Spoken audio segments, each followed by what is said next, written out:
This content is for kids. It's not for kids. Isn't that what I said? No, it's not for kids. If you are 13 years or younger, this is not for you. Do I have to kill somebody in order to actually make that point across? No, man, you don't have to kill no one. Wait a second. Oh, no. We return to our planet. The High Court may well sentence you to torture. He likes movies, we like movies. SeptumSin versus the world. SeptumSin versus the world. SeptumSin versus the world. SeptumSin versus the world. I'd buy that for $1. Greetings everyone and welcome to another episode of SeptumSin versus the World. I'm SeptumSin. Today, we're going to show you what I got. Show me what you got. I want to see what you got. Oh boy. Alright, so we got a shorter one this time, but I'm trying to divide and conquer the R's. So we're keeping on with the R's. Most of these are R-U. But we're going to see this. So the first one's a Danny DeVito Bette Midler piece called Ruthless People. I know the song, and I've seen the beginning of this when I was younger, but I didn't have an interest in a lot of movies when I was younger. It was mostly just comedies and action films for me that were like overt comedies and stuff like that. I was a simple soul back in the day, but now I like a lot of more complex stuff. And so I'm very curious. I've always wanted to check this out, so I got it for fairly cheap when I did. In this fiendishly funny comedy from the creators of Airplane, loathsome millionaire Sam Stone is ruthless. How ruthless? When his shrill wife, Barbara, is nabbed by inept kidnappers. Oh, played by Judge Reinhold and Helen Slater. Well, darn. Sam cries tears of joy and refuses to pay the ransom. And when the abductors threaten to kill the abrasive heiress, Sam takes immediate action. He celebrates! I don't know. This actually sounds like it has a lot of potential, and maybe I just was sleeping on it, and I don't know. When I was younger, I was much different than I am now. I was much thinner, had more hair, but personality-wise, I was also a very different individual. So, what I liked back then is not what I like. Well, I do like a lot of stuff I liked back then. But what I didn't like back then is not necessarily what I don't like today. So, let's talk about this trilogy here that you probably saw on the picture, which is the Rurouni Kenshin trilogy, the live-action one. This came out around the time I feel like those rumors came out, and then you realize that the creator was into underage girls, and that's not a good thing. And so I don't support him anymore. I won't buy anything else. Rurouni Kenshin. That's why I don't buy the newer releases of it, but I do keep hold of the ones I have. He's already profited off of those. He's not profiting off of me anymore. So I keep it because it is a good series, and I've heard these are really good. So this is, of course, part 1. I don't know how much of the comedy they pull into, or how much of it that they just decide to make it fully serious. I won't know until I actually have seen it.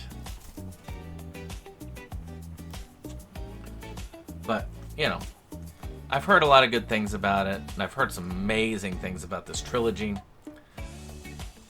I do need to watch it one of these days. So this next one is from Arrow. Arrow Academy, and that is the Columbia Pictures film The Running Man. I don't know. I sincerely doubt that this is based off of the Stephen King work, because it looks like it's much older than that. Let's see here. But then again, who's to say that Stephen King didn't do... Yeah, 63. Yeah, this is before the Stephen King work. Over a decade after redefining the thriller with The Third Man, still need to see that, director Carol Reed returns to the genre with The Running Man. Rex Black has successfully faked his death in a plane crash and escaped to the sunny Malaysia under a new identity, waiting for his wife Stella to arrive with 50,000 pounds of life insurance and money. That's a heavy, heavy life insurance. It's a start of blissful, trouble-free life until Stephen, the insurance agent in charge of investigating Rex's death, suddenly arrives in town. Is he on holiday in Spain, as he claims, or is he on assignment? So very different, much like last week with Roadhouse. This is a very different film with the same name. Still kind of cool, still cool concept. Love having those films with the same name, even if they have nothing to do with each other. Like I've got Hot Dog the movie and Hot Dog. Now I haven't seen Hot Dog, but I have seen Hot Dog the movie, and I do plan on watching Hot Dog as one of my birthday choices by June. I'm hoping to have all of my stuff up and running by June, by the way. All this stuff in the collection done. Even though you might be seeing these in that time. And I am looking forward to seeing how different Hot Dog is from Hot Dog the movie. So now here's one which is interesting. Kristen Stewart can act. I know. And she's sitting here paired with Dakota Fanning in this Dollar Tree film, The Runaways, which is a Joan Jett one. I think she actually did a pretty good job. Now, nothing like I'm going to go like, oh my god, Best Actress winner. No. But better than Twilight? Hell yeah. It's actually kind of cool. This is the first thing I saw Kristen Stewart in post-Twilight. I mean, I saw Catch the Kid.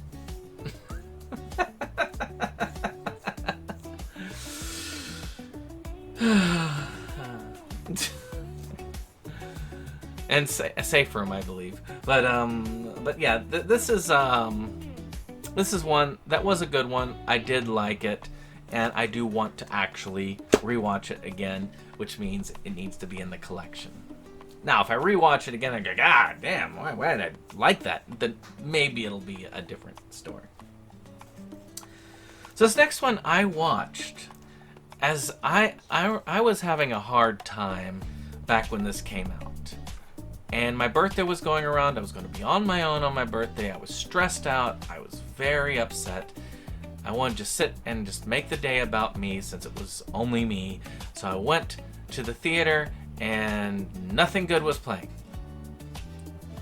So I finally watched this in theaters. And you know what? It's not a bad film. It's not a good film, but it's not a bad film. And that's the film Ruby Gillman, Teenage Kraken. I actually felt very embarrassed by the fact that this was the only film I had seen in theaters that year for the longest time. I think I did finally see something else in theaters. This is about this person who is in a family of krakens that are kind of masquerading as humans on the surface because they kind of been banished from down below. And she's kind of going through her puberty, so to speak, and she's trying her best to avoid being, spotted and all this stuff. And it's kind of a funnish movie. It's actually enjoyable enough. I like the kind of evil-looking Ariel there. The mean girl Ariel is pretty cool.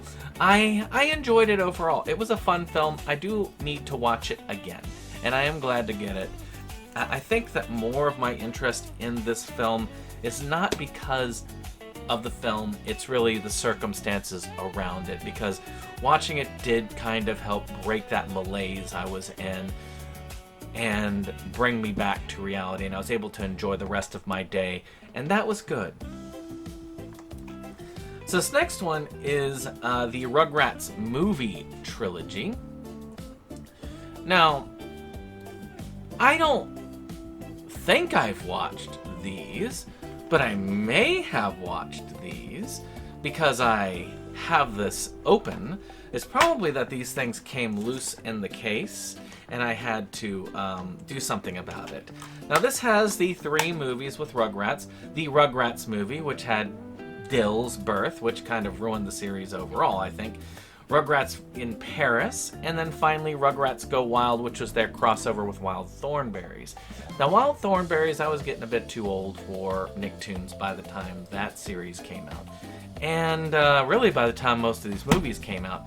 But I think it's kind of cool to have the whole thing. I do have the entire Rugrats series, and I'd say the first half of it definitely does hit my early teenage years when I was watching Nicktoons and enjoying these things. And it's kind of cool to have that. There's a part of that childhood that we all try to collect when we hit those years. my mid-20s, right? No, just kidding. Of course. But I hope you've enjoyed this pickup. If you did, hit that subscribe, hit that like, and we'll see you on the next one. Bye-bye. SeptumSin versus the world. It's that place for all the boys and girls. You'll feel real safe, you'll feel real warm. It's a cozy place to ride out the storm. SeptumSin.